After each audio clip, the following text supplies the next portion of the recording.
Sandor, maybe you've heard of me.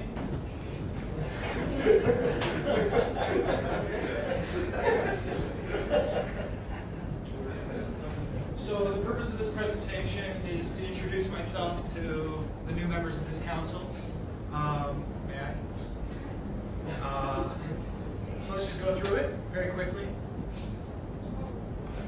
W5, key phrase of journalism: who, what, when, where, and why. Sometimes we ask how. It's not a W. So that's what this presentation will go through. Next, please. What is this website? It's the Brock University Gadfly. I'm on Twitter, Facebook, and Ask.fm. A Gadfly is a Socrates reference. If you look it up, look up the phrase Socrates and Gadfly, and you'll find a passage. And when you read that passage, I want you to try to relate the work that I've been doing here in this community to the arguments that Socrates was making at that time. In that passage, he was pleading for his life while the Athenians were planning on executing him for being a heretic in the community. Next slide.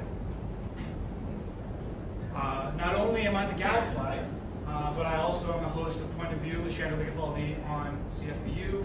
I've done 16 episodes over the last year, and will be returning, if Brock Radio will have me, in the coming weeks. So part of this presentation is to invite you each as representatives of your faculties to speak to your public through the forum and platform of communication media. Point of View is the only political news talk show at Brock, so either start a show or please come on mine. On that show, I interviewed the administration of the student life fee. Again, it's the only place you'll be able to find any follow-up on the student life fee. Since 2013, when the student life fee arrived, I've been, asking questions about it and getting answers. The administration came on Brock Radio, and again, I wrote out the full transcript, did the interviews, and it's the only place you can get that information, unless of course you sit on the Student Life Fee Committee. But other than that, right? So I also talked to the vice provost of the university when the program review came up. Again, it was the only place to hear directly from the administration on what was going on at that time. As representatives of your public, the media is extremely valuable. Pretty much the only way for you to become informed on what other people are saying and then communicate that back up to your public. Next slide, please. So I'm Sandor Ligetfalvy. This piece of artwork I created in January of this year after I was banned from this council. It's consisting of words that are very relevant to sort of keywords. I'm wearing very journalistic words as a hat. I have a nose for news, that sort of thing. So I don't know if people are aware, but I'm a graduate of journalism from Niagara College in 2006. And I worked in marketing and public relations for a few years before I came to Brock University at the age of 27 and started at Brock TV. My hobbies are rapping and drawing. Next slide, please. So I've been involved in communicating with this community for about 4 or 5 years, starting in a very contentious way and becoming progressively more reasonable. Of course, I started to begin with in an extremely professional capacity as a writer researcher for Brock TV. I'm a former BUSAC employee and a Brock TV employee, so as a journalism graduate, I felt very strongly that there was a significant role for Brock TV in this community, a role that it's now fulfilling. As you can see through my timeline, some of you, if you know of the legend, will remember BUSAC Leaks. Right? And at that time, it was a sort of a troll blog where I was raising issues, but also being kind of negative, too negative. And so I rebranded as the Brock University Gadfly and launched the radio show. So next slide, please. I am not alone it or not, even though I'm the only guy who seems to be standing up and speaking, it turns out that I didn't find the Gadfly by myself. Other former Brock TV BUSAC employees back me up and have continued to back me up for the entire year. So although the talking points might include me being isolated and lone nut, I'm really actually representing a community who doesn't necessarily, a constituency who doesn't necessarily come to these meetings or know how to integrate with this sort of council culture. These are the names of some individuals. Adam's name is there. Next slide, please. Chris Yent came to me in 2012 when I was writing BUSAC leads and suggested that we start an independent newspaper. The reason, of course, was because the Brock Press has not been providing its service adequately to this community. I just thought that was an interesting tidbit. Next slide, please. And I should also mention Daniel Nardone. Thank you very much, videographer, a lot of productions that we've done over the last year. There's also a current Brock student. There I am interviewing Jack Lightstone. Good times. Next slide. So, you can read, you might have read this presentation prior. The essential purpose of my work is to stimulate student media for the sake of healthy student democracy. If there is no representation between the public and the representatives, if there isn't communication and rapport, then your representation is much less meaningful, is much more meaningful when you communicate with your constituents. That is, of course, what democracy is. Media is essential to it, and this university, as it grows, has not yet developed a strong and robust journalistic tradition. I am here to enforce a new, strong journalistic tradition. Next slide, please. So, when you came to Brock, did you know that you were a member of a union? It's really not drilled into your mind that you have membership in a union.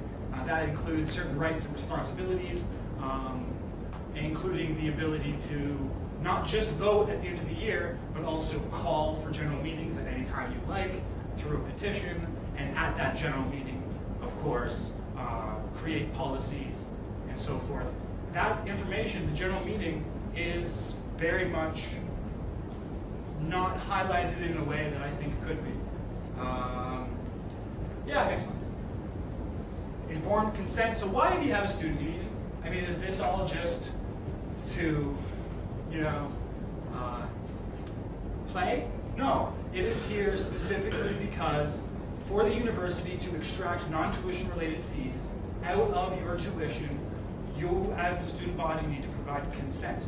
So that's why there's a student union, that's why there's democracy in the student union, is so that fees are given consent.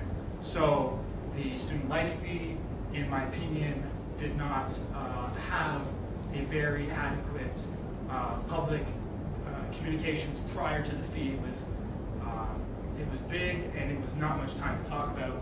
$1.5 million per year fee, and that's why I started the Gadfly, because I felt very strongly that the Brock Press really dropped the ball on that particular issue, and I believed that there was a information blockade. Perhaps blockade is too strong a term. Let's just say not enough of a tradition of communicating with each other. Next slide, please. So I had three things.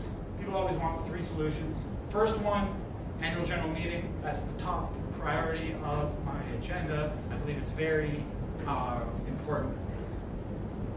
The Brock Press has, as I just touched upon, not been an adequate platform of political discourse. And of course, I'm sure some of you may know that this week published one of my reports under one of their authors' names, brockbug.com, for that full analysis.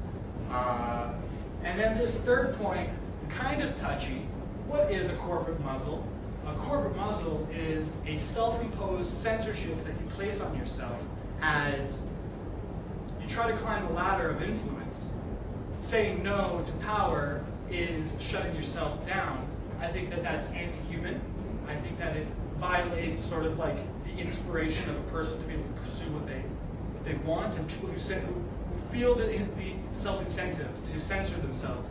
Well, there's a reason for that, and I'm trying to provide a counter-incentive to self-censorship. I know people have a lot of thoughts and views that they keep to themselves. Next slide. Yeah, next slide. Hey, cool. So I brought a game. I don't know who wants one. Right? So this is Rockopoly, the moneyed game of higher education. Of course, Brian Hutchings was here outlining that game a little earlier. And yeah, I just brought these as a gift for council. It's a fun game. It is exactly Monopoly.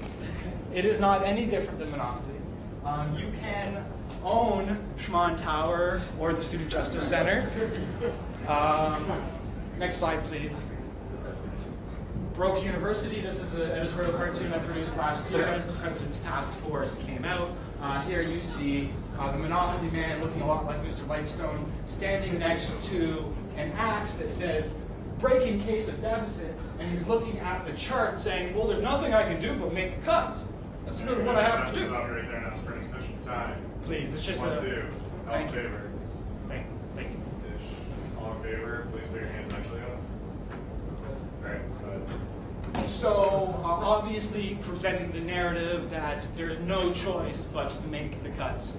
What are we going to do? We're broke. Next slide, please. Well, I haven't really left anyone off the list. Brock TV, you're doing great. Everyone else is on the list. You're on notice. Being put on notice means that you're not surprised when you're held to account later.